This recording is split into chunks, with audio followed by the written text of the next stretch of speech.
One of the biggest arguments among historians in U.S. history relates to the impact of the American Revolution. Over the years, a significant amount of time and energy has been dedicated to whether or not the American Revolution was indeed revolutionary. In other words, was the American Revolution a radical shift from the past, or was it simply a war for independence in which many things remained unchanged? So today I'm going to walk you through the effects of the American Revolution and let you decide that for yourself. So any discussion of the effects of the American Revolution should begin with politics, since some of the most obvious changes to the colonies were political.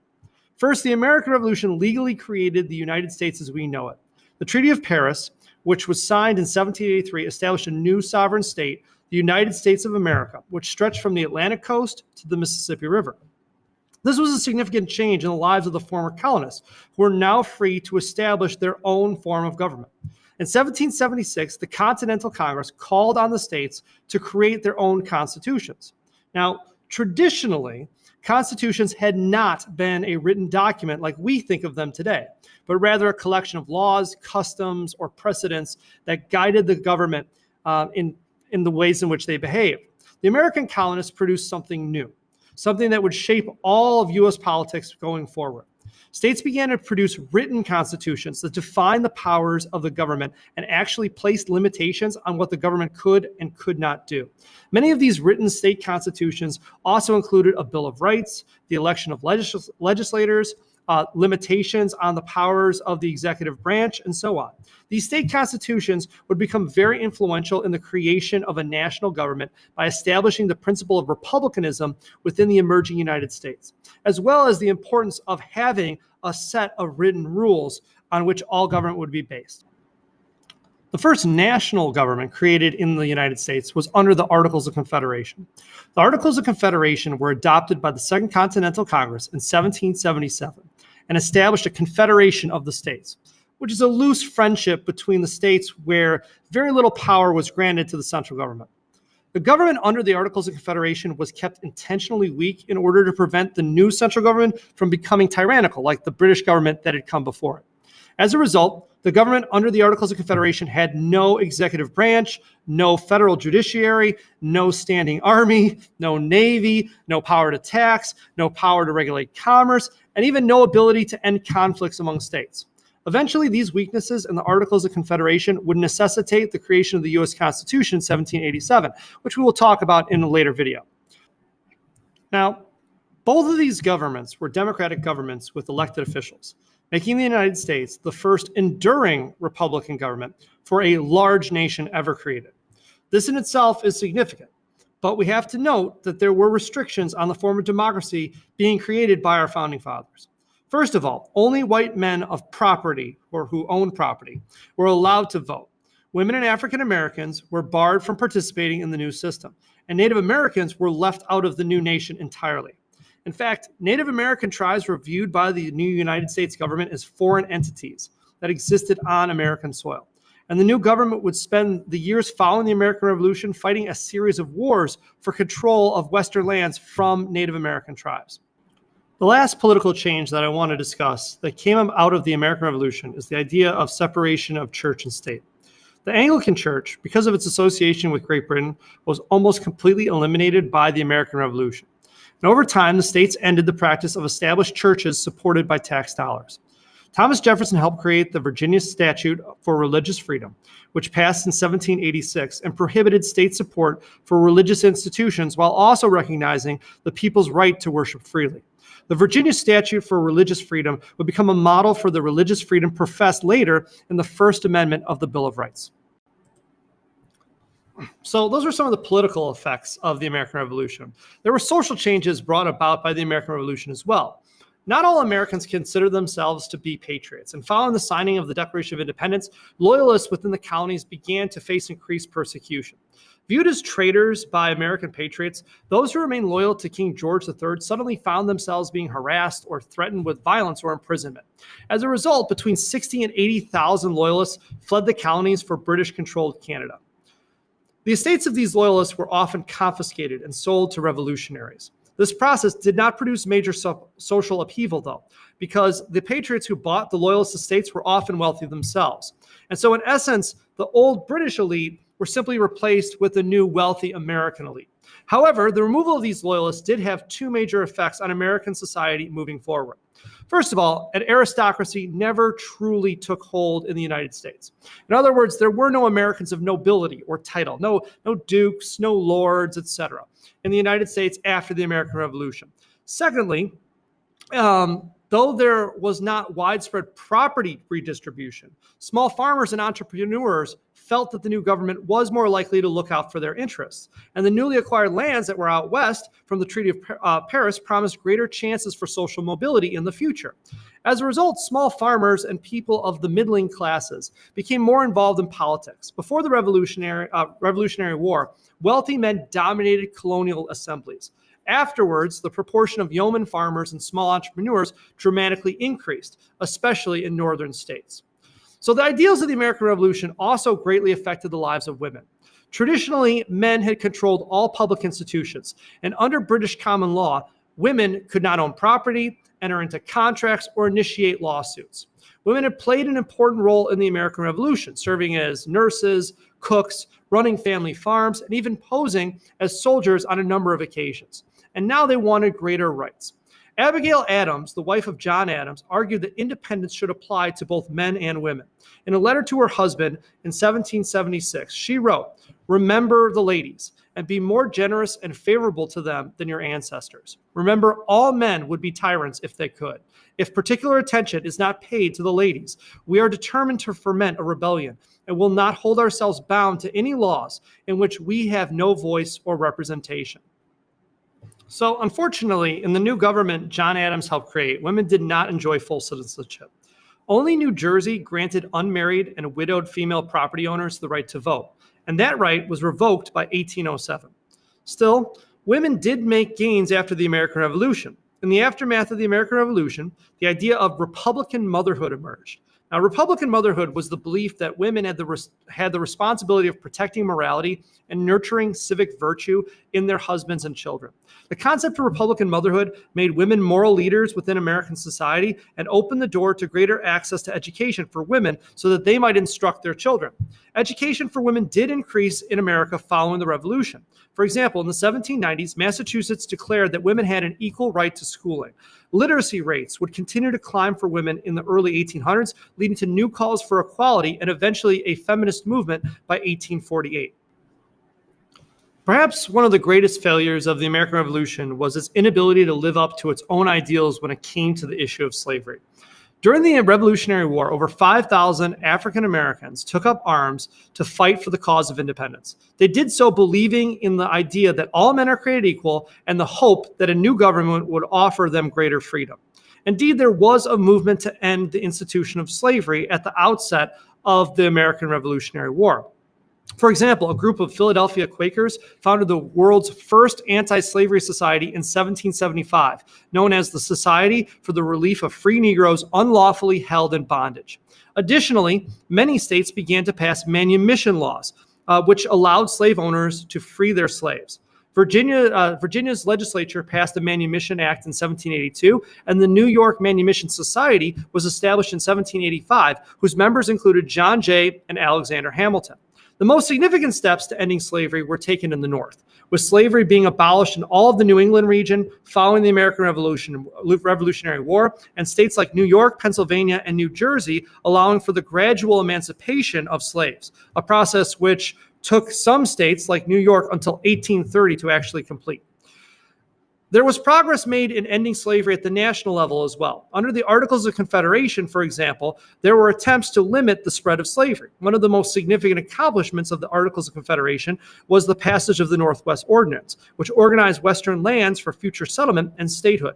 As part of that act, the institution of slavery was banned in the Northwest Territory, which kept it from spreading to places like Ohio and Illinois. However, slavery remained legal in every southern state.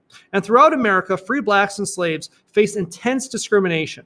African Americans were often denied the right to own property, access to education, and in many places, laws were passed that forbid interracial marriages. The barbaric slave trade and the Middle Passage would not be banned by the United States until 1807, and the U.S. Constitution would in part recognize the institution of slavery with the horrific Three-Fifths Compromise, which will be discussed in a later lecture. Over the coming decades, the institution of slavery would continue to grow throughout parts of the South and West until it would eventually tear the United States apart by 1860. So next I want to talk about the economic effects of the American Revolution. Economically, the American Revolution freed the colonists from the restraints of mercantilism and gave Americans the power to make their own economic decisions. Initially, American trade was hurt by the American Revolution since they no longer could trade freely within the British Empire. However, over time, American merchants found new markets for their goods, trading as far away as the Baltic and China Seas. Patriot merchants replaced loyalist merchants in cities across the United States, and this new group of traders promoted new business ventures, including the beginnings of manufacturing in the United States. Thus, out of the American Revolution came a new spirit of capitalism, which would really start to blossom during the later market revolution, which we'll explore further in period 4. Despite some of these economic opportunities, 95% of Americans continued to farm at the end of the American Revolution. And many of these Americans found themselves in a worse financial situation after the war was over, as opposed to before. During the war, states had borrowed more and more money than they could possibly pay back. As a result, there was runaway inflation throughout the United States, and the money issued by the Continental Congress had become worthless. By 1784, the new nation was facing severe economic depression, which would lead to civil unrest. This unrest is probably best exemplified by Shays' Rebellion in 1787. The Articles of Confederation's inability to deal with the economic problems of the new country was a major reason why they were eventually replaced by the U.S. Constitution. So the last effect I want to talk about regards foreign affairs. No longer a colony of Great Britain, the American Revolution also allowed the United States to develop its own foreign policy. The American colonies would not have won their independence if not for an alliance with France. The Treaty of Alliance, signed in 1778, committed the French to the cause of American independence, and the colonists were grateful for French aid. After the creation of the U.S. Constitution, Americans would begin to negotiate new trading rights and boundary lines with other European countries as well, such as Spain and Great Britain. But perhaps the most significant impact of the American Revolution on foreign affairs was unintended. Aiding the American colonies had put the French government into significant debt and forced it to raise taxes on its people. The strain of these taxes, combined with the ideas of the Enlightenment, set into motion what would eventually become known as the French Revolution in 1789. Thus, the French Revolution resulted from the American Revolution and its ideas of democracy. The French Declaration of the Rights of Man echoed many of the ideas of Jefferson's Declaration of Independence, and the ongoing turmoil caused by the French Revolution would help shape American foreign and domestic policy in the 1790s. So, was the American Revolution truly revolutionary? Did enough change for us to consider this a tectonic shift in American society, or was the American Revolution more of a war for independence? Clearly, there were changes in government and who had power. Democratic ideals spread throughout the states following the Revolution and would have a great influence on the ways Americans thought about politics, economics, and society. However, it is important to note that a lot of things stayed the same, including a lack of rights for women, Native Americans, and African Americans throughout all of American society. Ultimately, I'll let you decide whether or not these effects that I've discussed here are enough to call the American Revolution truly revolutionary. Hi, now that Mr. Irvin has talked to you about the effects of the American Revolution, I want to focus more specifically on the effects on our newly formed government, specifically talking about our first two constitutions. So the first one is the Articles of Confederation that actually starts in the midst of the American Revolution and then eventually will be replaced by the U.S. Constitution in 1789. We want to look at the structure and the powers that are given to the government under this first constitution, the Articles of Confederation. Remember, a constitution is just a plan for government. So under this first plan for government, remember the Americans wanted to make sure that they did not have a monarchy type situation that they had just rebelled against. So they create no chief executive under this new government. Obviously, if you think about the problems that might come from that, in that it will be difficult for anybody to enforce the laws that Congress makes. This new government creates a one-house legislature with every state just getting one vote. Again, a potential problem could be that now states with more population don't have as much say as they feel that they deserve. This new government has no power to collect taxes. Again, remember the colonists had just rebelled against being taxed too heavily and not having a voice. So this Articles of Confederation is a reaction against that. There's no power to regulate trade, which is going to end up being a problem under the Articles of Confederation, especially as different states are charging other states for goods that pass through them. This new government has no power to organize a military. That creates an obvious issue. They can only declare war, but they just can only ask for troops. There is no standing military. And there's no federal court system. So what happens when there's going to be issues between states? There's no federal court system to mediate that.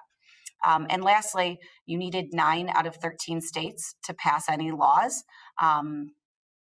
Again, they wanted to make sure that it was kind of difficult to get too much done because then they're reacting against the situation that they just rebelled from, in which they felt like there was a very strong government. And they required unanimous consent in order to amend this Constitution, the Articles of Confederation, that is. So this created a lot of problems over time. They did have some successes, though, including coming to an agreement with the British under the Treaty of Paris that ends the American Revolution. So that government gets credit for that. There's the Land Ordinance, which is going to help set aside some land for educational purposes. And then also there's the Northwest Ordinance, which is a Quizlet term. And if you look what the Northwest Ordinance pertains to, it's not really what we might think of as the Northwest Territory. It's actually right here, including Illinois. But it's going to help come up with a system for establishing statehood for this particular territory. And interestingly enough, it also bans slavery in that particular region. So we see that slavery is already starting to kind of rear its ugly head. There is a lot of problems, though, with the Articles of Confederation, including, like we talked about, since they're not able to collect taxes. So the government's not able to repay its debt to France for helping us out so much during the American Revolution. States are taxing each other. States are just issuing their own worthless paper money. This is going to lead to Shays' Rebellion, which is a group of angry farmers in Massachusetts that launched a rebellion because they were economically deprived. And ultimately, they are able to kind of do some damage before finally being put down, in part because, like I said, the government did not have the power to have a military. So that kind of highlights Shays' Rebellion is a great Quizlet term, a piece of evidence you could use like on an essay or short answer to highlight the ineffectiveness or problems with the Articles of Confederation. Not only was the country struggling financially under this first constitution, the Articles, but the country lacked the respect internationally, in part because of its financial woes. And consequently, Britain kept some of its forts in the Northwest Territory, showing, again, this kind of lack of respect for this new formed country under this new government. So the biggest problem, of course, is that this Constitution created a weak central government. And in part, like I said, the pendulum kind of shifts from like a strong monarchy situation to now a weak central government. The Americans realize we need somewhere in the middle, and that's kind of what happens at the constitutional conventions. So they do meet and realize ultimately that this Constitution needs to be scrapped, and they create a new Constitution, capital C this time. And of course, that's the plan for government that we still have to this day. How does it address some of these problems, and what are the new structures and powers within the U.S. Constitution? This should feel familiar to you since hopefully you studied this last year in government. Now, of course, we have a chief executive. We have a bicameral legislature. Thanks to the Great Compromise, of course, we'll have one House, the House of Representatives, that based on population, and the Senate that just gives everyone 2 senators, equal representation. Of course, Congress does have the power to collect taxes now. Congress does have the power to regulate trade. Government does have the power to raise a military. There is a federal court system under the U.S. Constitution, and now you just need a simple majority, just over half, to pass laws. And then they made it a little bit easier still difficult, but easier than what it was under the Articles, to amend or change this U.S. Constitution. So make sure you understand kind of the difference between these two constitutions, both structurally and also the powers that it elicited. But again, the big thing is that the Articles of Confederation creates this weak central government versus the Constitution that's going to now create a federal type of government in which we have a strong federal government, but we still have retained powers to the states as well. What does the Constitution say about slavery? That was, of course, a big debate. And so ultimately, the compromise is that, remember, slaves can't vote at this time, but they were trying to figure out what do we do in terms of counting them for population to figure out how many representatives each state has. So ultimately, they decided to count slaves as 3/5 of a person, which is very symbolic of what, obviously, the country was thinking about slaves. Again, slaves couldn't vote, but this just helped give the South some representation because they could use the population of the slaves to boost their numbers. That, of course, is going to remain in effect until slavery is finally outlawed at the conclusion of the Civil War in 1865. So then there's, of course, still going to be a fight to ratify the U.S. Constitution. And so there are going to be two different groups, factions that develop, the Federalists versus the Anti-Federalists. These are not political parties. These are just two different groups that are divided over whether the U.S. should approve or not approve the Constitution. And especially the Anti-Federalists, led by Thomas Jefferson, were really concerned about their rights being protected, which is in part, of course, why we get the Bill of Rights eventually included in the U.S. Constitution. The Federalists are in favor of ratifying the Constitution. They believe in a strong central government. Remember the Federalist Papers, written primarily by Alexander Hamilton, but also James Madison and John Jay, to try to convince people to ratify this Constitution. Ultimately, the fight does lead to the Constitution's adoption in 1789, and with that, we get George Washington being selected to be our first chief executive. So Ms. Schacht is going to take it away and show how political parties develop from this as well. Hi guys, it's Mrs. Schacht, and I'm here to discuss the development of two distinct political parties in our new nation, and that's the Federalist Party and the Democratic Republicans, also known as the battle between Hamilton and Jefferson. Now, Ms. Ulrich discussed some political factions that developed during the ratification of the Constitution in the form of the Federalists and Anti-Federalists. Now, the Federalists do go on to become the first official political party in our new republic, and they are formed during George Washington's presidency, while Washington himself does not align with the Federalist Party. He does not call himself a Federalist. He definitely, in his policies and ideas, would probably, it's pretty safe to say he would definitely be a Federalist. But John Adams is a Federalist, Alexander Hamilton is a Federalist, and we're going to see how the remaining Federalists become discontented and eventually break off and form the Democratic Republican Party. There are two kind of major issues that cause that political divide, and that is Alexander Hamilton's financial plan and the French Revolution. So Alexander Hamilton, as Secretary of the Treasury, proposed a financial plan, and it is in red here because it is a Quizlet term, that had three kind of key components. Number one, he wanted to pay off the debts of all states after the American Revolution. Number two, he wanted to increase, obviously, our economy, and he wanted to do that by implementing tariffs both on imported goods and on some items in the United States in order to support American manufacturing. And he wanted to create one central national bank that would organize, pay off debts, and print money. The other issue that caused divisiveness was whether or not, as Americans, we should get involved and help the French during the French Revolution. Now, I want to just branch off and talk a little bit more about Alexander Hamilton's financial plan, simply because you're going to see this word tariff quite a bit over the next few chapters. Again, a tariff is usually a tax on imported goods. So in this case, if you look at this little diagram, right, cloth that maybe came from Great Britain, a tariff would be added. So it would obviously be more expensive to buy foreign made versus American made. But one of the things that Hamilton did while he was Secretary of the Treasury was that he also implemented a tariff on whiskey, which he was hoping would generate quite a bit of revenue to help pay off debts during the American Revolution. Now, unfortunately for Hamilton, this is also known as the Whiskey Insurrection. It took place from 1791 to 1794. And there were many farmers in Pennsylvania in particular that protested this tax on whiskey. And unfortunately, this went on for several years. And eventually, George Washington was able to send in federal troops to go ahead and stop the rebellion, which also signaled the strength of the central government in order to do so. But again, that all goes back to Hamilton's financial plan.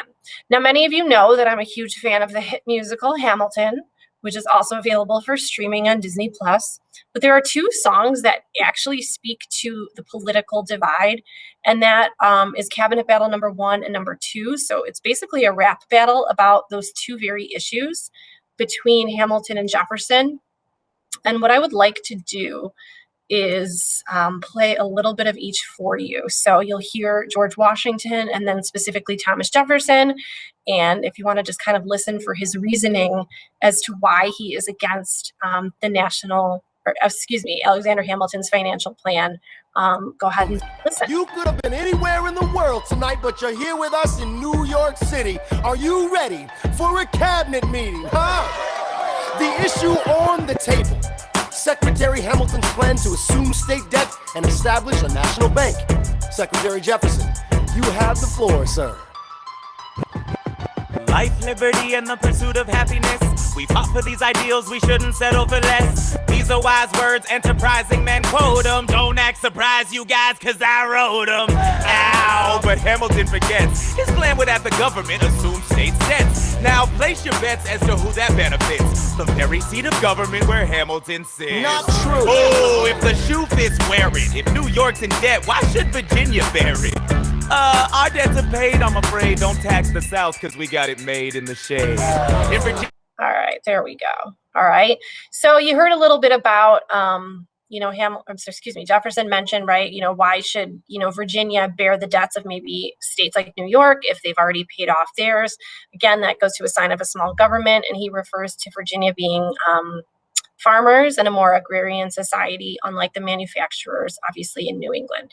The second cabinet battle refers specifically to whether or not the United States should support France in their entanglements. And this is from cabinet battle number 2. The issue on the table: France is on the verge of war with England. Now, do we provide aid and troops to our French allies, or do we stay out of it? Remember, my decision on this matter is not subject to congressional approval. The only person you have to convince is me. Secretary Jefferson, you have the floor, sir. When we were on death's door, when we were needy, we made a promise. We signed a treaty. We needed money and guns and half a chance. Who provided those funds? France. All right. So he goes on to talk about, right, that, they supported us during the American Revolution, and why shouldn't we support them in return? And Hamilton's going to respond with, the president's going to bring the nation to the brink of meddling in the middle of a military mess. So we just do not have the money, the manpower, the military to deal with foreign entanglements. So these are the two issues that cause that political divide. And what's ironic about it all is that when Washington decides to not seek another term and leave office, he creates what becomes known as Washington's farewell address. And in this farewell address, he essentially kind of warns the country that, forming political parties, being divided politically, getting involved in foreign affairs, those two things are going to be the death of this nation. And ironically enough, right, the two overarching questions throughout time have been political divisions and whether or not we should get involved in foreign affairs with other countries. But he does warn against this in his farewell address as he steps down from the presidency and John Adams takes office. Now, of course, John Adams is the first official Federalist president, but the Federalists are still led by Alexander Hamilton.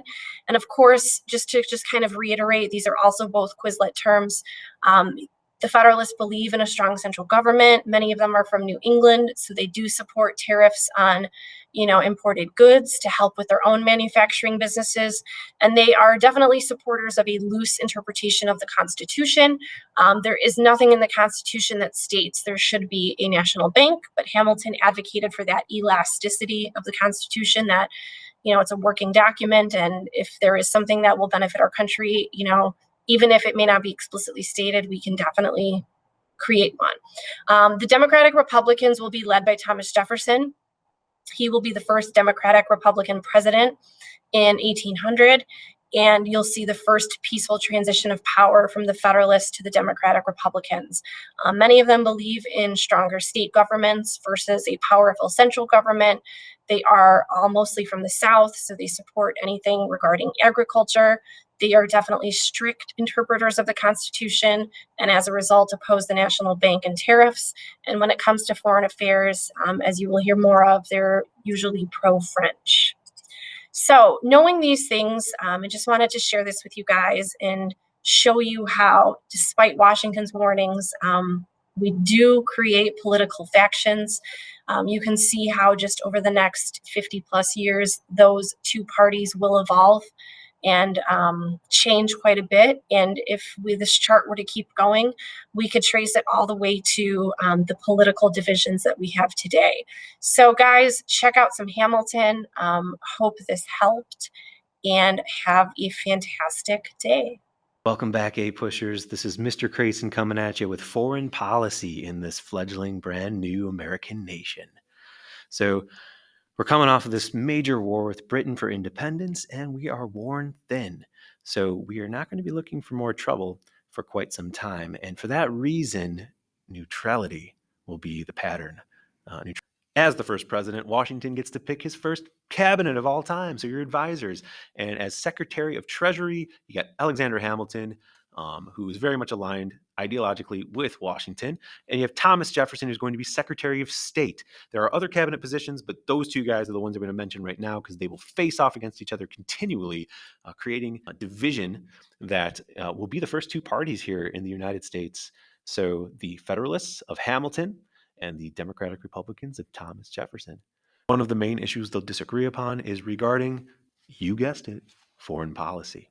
If you remember the Battle of Saratoga, New York in 1777, that's when the French were convinced to join the U.S. in the Franco-American alliance in 1778.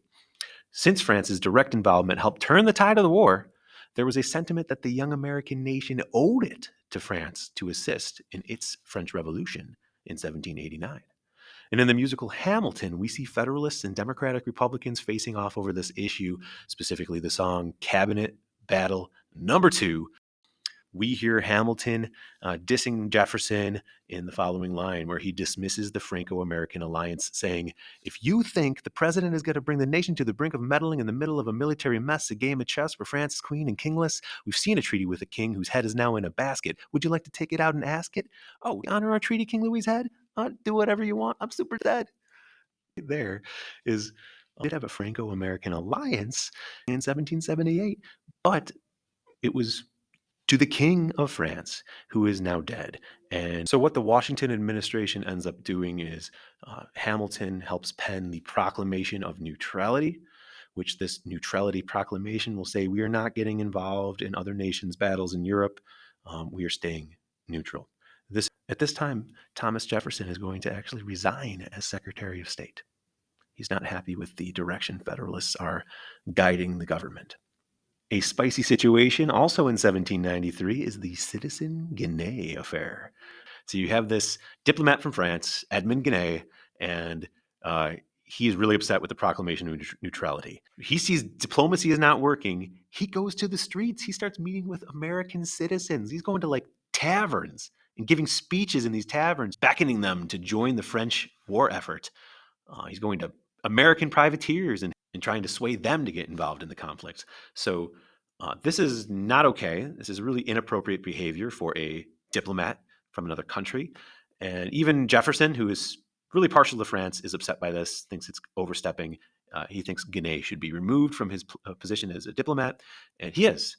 The Jay Treaty of 1794 is going to upset those who are on the side of France as well. The Treaty of 1783 from the American Revolution promised that the British would get out of the Ohio River Valley and the remaining areas of American territory. And they didn't. They were loitering around. They were hanging out still. There were forts, British forts that were still manned. And the Jay Treaty, one of the elements of it was to get them out of there. Another element was A lot of ships were taken and the cargo stolen. We wanted the British to pay us back for that here in America. The British were also arming Native Americans, and that's not cool from the American perspective. The U.S. wanted to continue to be able to have trading rights in the British West Indies, and that will be ensured by this treaty as well. And finally, impressment. A quick word on impressment. This concept is far out. So essentially, American sailors would be, their ships would be intercepted by the British, and the British would not only take cargo and such, but they would take men off the ship and impress them into the British Navy. So the choice they gave you was you could either fight for the British Navy or go to prison in Britain. And if you're thinking this is ridiculous, it's because it is. These were American sailors. We're a free, independent nation here in America now. But so that was part of the Jay Treaty too, was asking for that to stop. Interestingly enough, that won't happen. Impressment won't be mentioned in the Jay Treaty. So all those other things will be addressed, but impressment won't. And spoilers, this is going to end up being one of the key reasons why the United States goes to war with Britain in the War of 1812. So everything's France and Britain. Well, Spain is going to enter into the mix here as well with Pinckney's Treaty. So here, farmers in the West would love to have access to the Mississippi River and be able to freely move through the port of New Orleans. And at this time, that's not possible. And Spain is charging a duty, a tax, on shipments going through the port of New Orleans.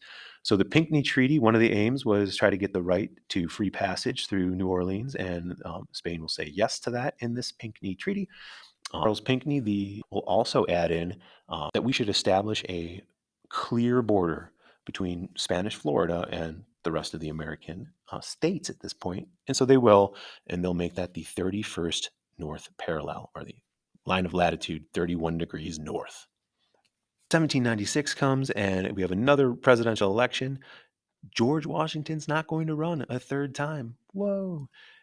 So at the end of Washington's presidency, he also starts another tradition. He writes a farewell address. And Alexander Hamilton helped pen this address to the nation that was published in newspapers and such. And he established two things here. Don't create political factions or political parties. Well, too late. That was already happening under his presidency, in fact. However, he also stresses don't get involved in entangling foreign alliances. And the reason is you're going to get pulled into wars, conflicts. A cute way of remembering this is Washington wants us to stay safe. So the acronym SAFE, stay away from entanglements. And guess what? The United States does. French Revolution, we don't get involved. Napoleonic Wars, we don't get involved. All the way up to World War I, we don't want to get involved here in the United States. We get pulled in against our will to some degree. World War II, same thing. Pearl Harbor pulls the United States in. Up to that point, they're trying to stay neutral with the Axis and Allied powers. So it becomes this pattern. And it's only after World War II where we here in the United States start to make these permanent alliances. We joined the United Nations in 1945. We joined NATO in 1949, the North Atlantic Treaty Organization. But that was not the pattern early on. So right out of the gates, John Adams as president is faced with foreign policy issues. And one is called the XYZ Affair. So the story here is back in 1797. American ships are being taken by the French if they're on their way to Britain. President Adams sends diplomats over to France to hammer out an agreement, and the French diplomats instead say, hold the phone, we're not going to even begin talking about this until you pay us a little bribe. The United States diplomats are appalled and they leave, and ultimately this gets leaked out to the papers, and the papers never find out the names of the French diplomats, so the papers call them X, Y, and Z. So this is called the XYZ Affair. One of the big ideas coming out of this is that people here in America, the public starts to get some anti-French sentiment going. They're upset. They're really thrown off by this. And there's a saying, millions for defense, not 1 cent for tribute, which is saying like, we'll go to war with France over these issues before we ever pay them a bribe. The Federalists are going to ride that anti-French sentiment into getting some really infamous laws passed here. As a set, they're known as the Alien and Sedition Acts, but there's quite a few things here. The Naturalization Act of 1798 is grouped with these. It took the requirement of living here for 5 years in the U.S. to living here for 14 years before you could apply for citizenship. What does that do? It hurts the Democratic Republicans who had a large immigrant base. The Alien Act in 1798 was also passed, and this essentially made it really easy to deport an alien, an immigrant who's not a citizen here, for very little evidence against them. So if they were deemed dangerous, they could be deported.